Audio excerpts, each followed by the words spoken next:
Our theme this month is wholeness. And the talk for today is your eternal soul, the eternal soul.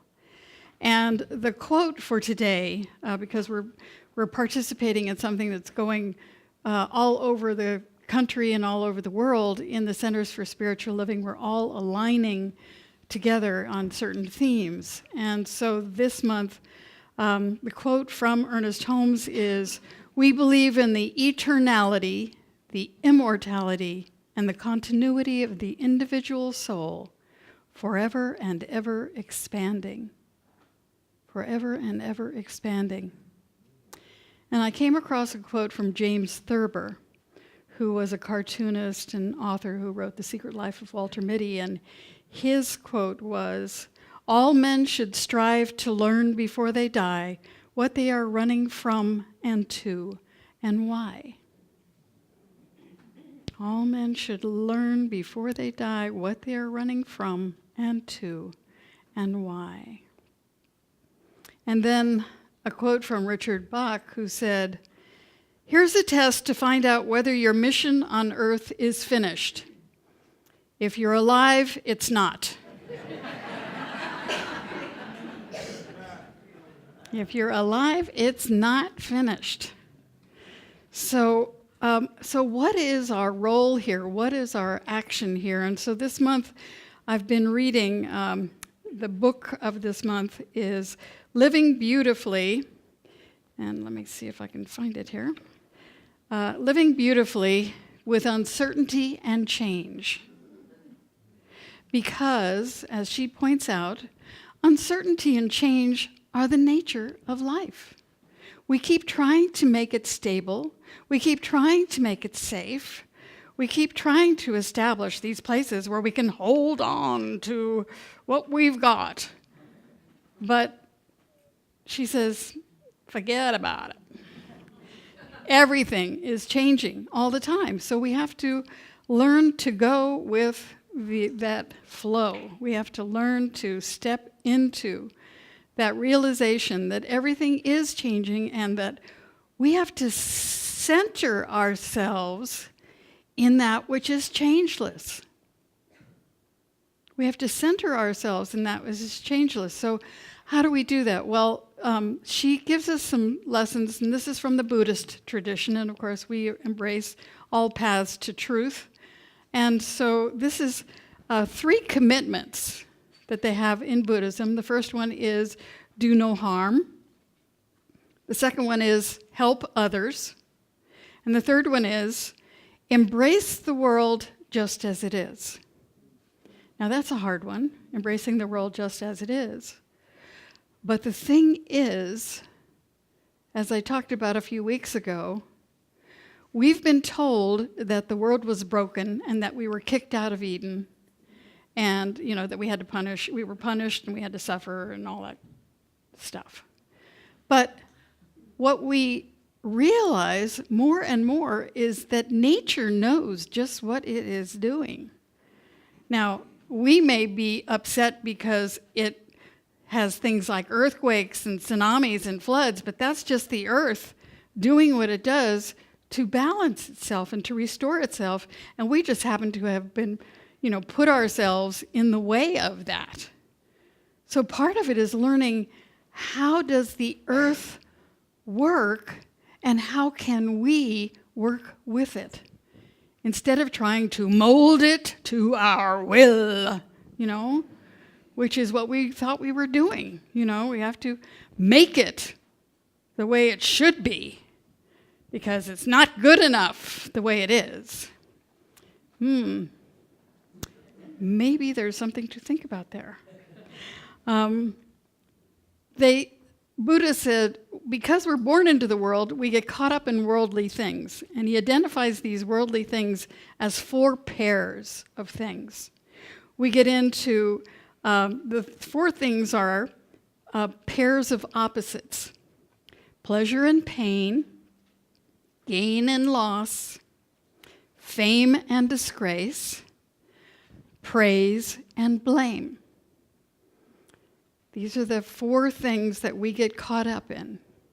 So we want pleasure, and we want to avoid pain, right? That's what we do. And so we get hooked on trying to avoid pain. And it doesn't take us where we want to go. Now, in the science of mind, we like to focus, what we say is, wherever you put your attention is where your energy goes and where your thought goes. So if all of your thought is about avoiding pain, what are you going to get? You're going to get pain. Because the thing that's up in your heart, in your mind, in your energy, in your thoughts is pain. So we go for pleasure, but then we get caught up in the pleasure too. We get caught up, I got to have this. I got to have an iPhone 7. I got to have a, 50-inch screen. I got to have the smart TV, so I can watch nothing on television on 500 channels, It's like, so, we get caught up in wanting these things that we think are going to bring us happiness.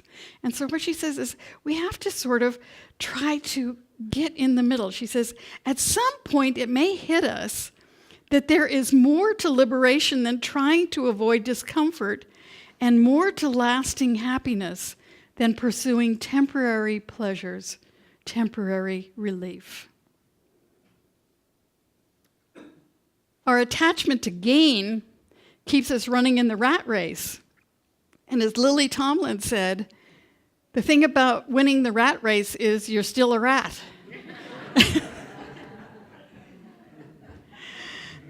The money we have and the money we don't have preoccupy both the rich and the poor and everybody in between. So she talked about a woman who had inherited $500,000. And so she invested it, and she watched it grow, and she was a happy camper. And then the market crashed, and she lost the whole thing. And she was just desolate. She was so depressed for 2 months. And then she realized that she'd had a good life before, and that she still had a good life, and that having that extra money hadn't really made a big difference, that she was fine as she was. And that having that was, in a way, a fantasy and a burden. So it's okay. That's the bad thing about having the restroom that way. Okay. And then there's fame and disgrace. How many famous people do you know that are unhappy? That have all these tragedies in their lives and that take their lives and that are addicted to all kinds of substances and things that the money did not and the fame did not bring them happiness. I don't know if you've watched this new series called This Is Us. It's wonderful, and they have this guy in it who is he's a TV star, but he's really a sex object, and he wants to be a real actor. But every time he goes to do a scene, they want him to take his shirt off. And so he finally says, I'm done with this. Because the money and the fame wasn't doing it. The meaning, the fulfillment wasn't there. He wasn't allowed to give his gift. He was being used by others. And so the fame and the money didn't do it. And for praise and blame, we all want compliments. We all want to be appreciated. And none of us likes to be criticized, even if it's constructive criticism. It's always, it's like one of those things that really gets us. But, the Buddha talked about this. He was a wise guy. And he said, and this is 2,500 years ago, folks, this has been going on through the ages. They criticize the silent ones. They criticize the talkative ones. They criticize the moderate ones. There is no one in the world that escapes criticism.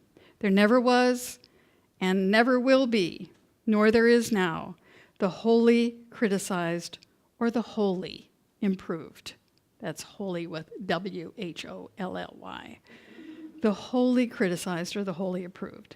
So the thing about that is we cannot rely on others to tell us what is right for us, because we'll be criticized and we'll be praised, but in the end, it's what's inside of us that counts. Pema Chodron talks about she was at this retreat facility, and she couldn't help with certain things because she has back problems, and then she couldn't help with other things because she has sensitivities to chemicals. So she was useless, and so the guy who was the head of the work team was really on her case because she wasn't helping.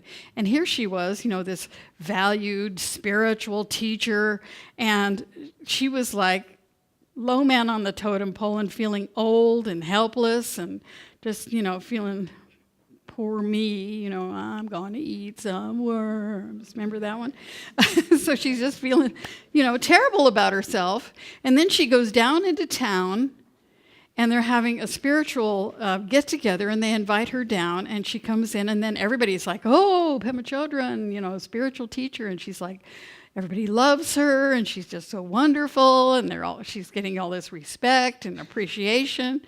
And she finally got it. She said, oh, man, these people all love me because they think they know who I am, and the other people don't like me because they think they know who I am, and I'm not either one of those things. I'm more than that. Who I am isn't all these things I'm doing or not doing. It's being. It's all about being. What is the nature of who I am? She has another great quote in here by Steve Jobs, I should say. Remembering that, this was after he found out that he had cancer. Remembering that I'll be dead soon is the most important tool I've ever encountered to help me make the big choices in life. Because almost everything, all external expectations, all pride, all fear of embarrassment or failure, these things just fall away in the face of death, leaving only what is truly important. Remembering that you are going to die is the best way I know to avoid the trap of thinking you have something else to lose. You are already naked. There is no reason not to follow your heart. There is no reason not to follow your heart. Steve Jobs said that. And so what we have to remember is that our source is love. When we follow our heart, when we connect with what we love, we are lifted up. Life is energized for us. Whatever it is. I went to the craft fair yesterday, and there was this woman, Leona Beeson. She does paintings, watercolors. And so I bought some cards from her. And she was talking about how she just loves to paint. She says, these are my new paintings, these are my old paintings, And she says, I use this money to go on trips. And she and her husband went to the Grand Canyon, and she was painting the Grand Canyon. She just says, I love to paint.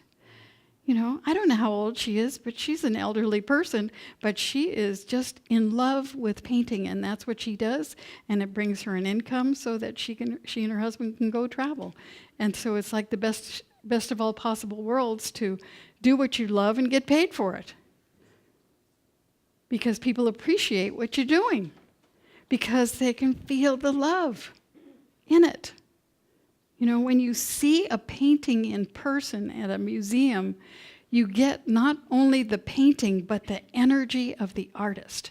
So I don't care how many books you've looked at, when you see the actual painting, it's a whole other experience because the energy of the person is in there. But we always have to be ready for a new thought. and a new experience, and to be able to see the world differently. So in the year 2000, the Hopi elders, those Native Americans, made a prediction about the future and offered advice how to live in the new millennium. The Hopis are considered the earth protectors, the ones who are responsible for the survival, or not, of the planet. They said that we're now in a fast-flowing river and that many of us would be afraid and try to cling to the shore. Those who tried to cling to the shore would suffer greatly. The advice of the elders was to let go of the shore and push into the middle of the river, see who was there with us, and celebrate. Push into the center of the river, see who was there, and celebrate. The tools that we've been learning this month, the conscious breathing, being present in the moment, recognizing when we're caught by fear or anger, and transforming those emotions, allowing ourselves to be free of our storylines, our crippling attachments. We're invited to take a fresh look with a wider perspective. On this, I was at this Thanksgiving celebration. I was talking to one of my cousins who teaches grammar school. And she said that she had some kids, and one of the questions on their quiz came and it said, why is it that plants grow better if you talk to them? And she said she always thought it was because there was some kind of energy that you put out when you're talking to your plants, or some kind of vibration or energy that you put out. And so the kids, of course, answered her, well, that's because when you talk, you exhale carbon dioxide, and the plant breathes in carbon dioxide, and it needs what you're saying, it needs the carbon dioxide to function. And it was like, this is called The Revelation of Duh by Catherine Sock. It's like, the revelation of duh. And here she's the teacher, and the kids are teaching her. And that's what I find whenever I'm in class. The people in my class are always teaching me. So, we're all students and we're all teachers for one another. So what she says is, in the second step of helping others, she says, come into the moment. Sometimes we want to help others, but sometimes the people we want to help are irritating and annoying and really, make us impatient. And of course, she says, those are our teachers. And she says, what do you do when that happens? When you find yourself getting angry or impatient or frustrated by someone you're trying to help? She says, just come into the present. Be aware of what you're feeling. Be aware of your thoughts and actions. See if maybe you're connecting with something from your past. Maybe there's something in there that you had happened previously and you're reconnecting with it. Or are you really being present with this particular individual in this particular case? And then she says, just feel what you're feeling and then put your hand on your heart and feel your heart. And this is a way of just accepting the experience and knowing that whatever you're experiencing is okay. You're experiencing it, it's okay. And then go into the next moment without an agenda. Without thinking you're going to set this person straight. Without thinking you're going to, fix everything. Just go into the next moment without an agenda. Sounds easy, but probably is not, because we've all got ways we think of fixing everybody else, because we all know how to fix everybody else, and we'd rather not look at what needs fixing in us. But everything out there is our mirror. No, it's true. So we're embracing the world as it is. Matt Kahn, the guy who's we're showing his video, bless you. He says, love what arises. Whatever arises, love that. So, there's stuff arising and you say, how the heck can I love that?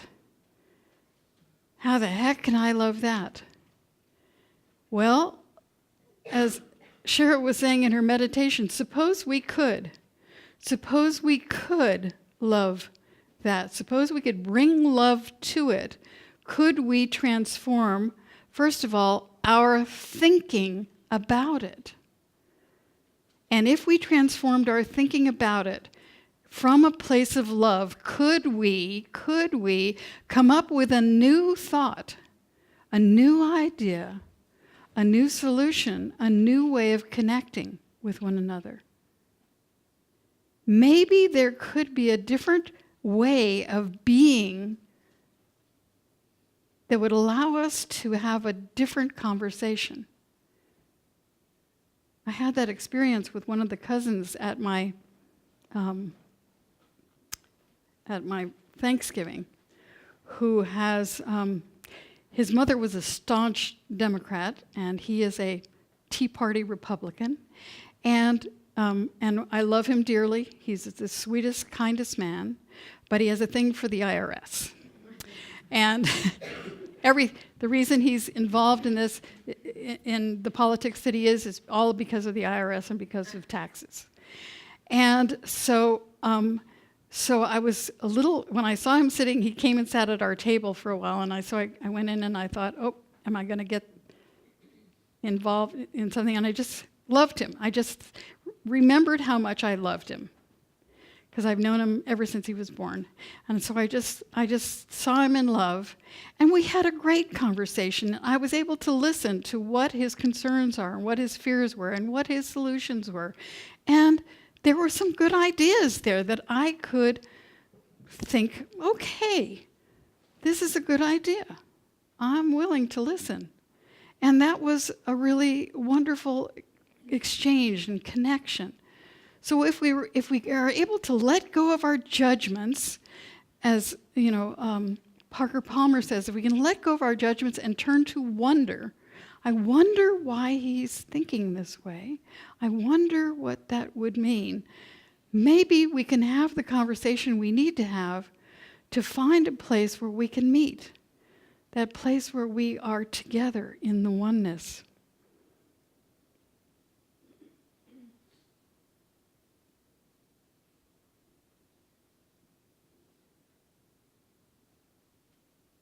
Chodron says, the pain of your confused mind and the brilliance of your awakened mind make up the mandala of your life. Someone recently gave me this book called The Genesis Meditations. And, we all think, well, I've got my copy of the Bible, and it's got, the word in it. Well, no, there are so many words that, the Torah is in Hebrew, and it has no vowels in the Torah. So every generation gets to translate it and add the vowels to find out what it means. So he is translating it. And so here is something, first of all, this is from the Aramaic version of John. This is about, if you are born only of flesh, you identify with the stuff of you, which is limited to a particular form, name, and appearance in the moment you view it. What about the one who gives it energy and whose purpose it serves? If you are born of breath, you identify with something much closer to sacred unity. Your breath is part of Holy Spirit, and it changes every instant, as does the one. Then from the Gospel of Thomas, look to the living one within you while you are alive. Otherwise, if you try to see it and find it when you die, you may no longer have enough power to be illuminated by it. And the Gospel of Thomas is just quotations from Jesus. It just says, and then Jesus said, and then Jesus said, and then Jesus said, the whole thing. Here is from the Kabbalistic Jewish tradition, the mystical Jewish tradition. 10 channels of sacred variety, living conversations with the limitless eternal void, the holy no-thingness. One is the breathing of the living one and many, acting in all the worlds to do, move, manifest, create. This breath is a blessing itself, and in being blessed, the name and vibrating light of the ever-living life of the worlds approaches and kneels within all levels, forms, systems, thingness. In sound with the first beginning, in breath, stirring the great deep, in word, engraving the first light. This is the holy breath, the point and crown of existence, creating sacred space around itself without boundary or border. And here is a quote from the Quran. The one being includes the talent for life's ups and downs, the staircases that lead us between the limited unity we see and feel and the unlimited unity that embraces all being, all divine forces, all beings in service to the one. And finally, from the original Hebrew, the light of consciousness was, is, and will be being now. And the whole realm of existence echoes back in the instant that it awakens to the potential for consciousness already present in it. The light of consciousness was, is, and will be being now. What that means is our consciousness, the thing that's in there, that's looking out of our eyes, is not in our body. Our consciousness is not in our brain. Our consciousness uses our brain and our body to inhabit life here on earth. But that consciousness lives in the one. That consciousness has always been and is always a part of that one. And so when we leave this place and this spacesuit that we're in on planet Earth, we are still ourselves, but we are moving to some other expression of life. And Ernest Holmes says, when we meet each other, do we not feel that subtle presence which flows through all things and gives light and color to our everyday experiences? In our own souls, in the silent processes of thought and understanding, do we not sense another presence? There is something divine about us which we have overlooked. There is more to us than we realize. Man is an eternal destiny, a forever expanding principle of conscious intelligence. The ocean in the drop of water. The sun in its rays. Man, the real man, is birthless, deathless, changeless, and God as man, in man, is man. And you can change that to human. The highest God and the innermost God is one and the same God.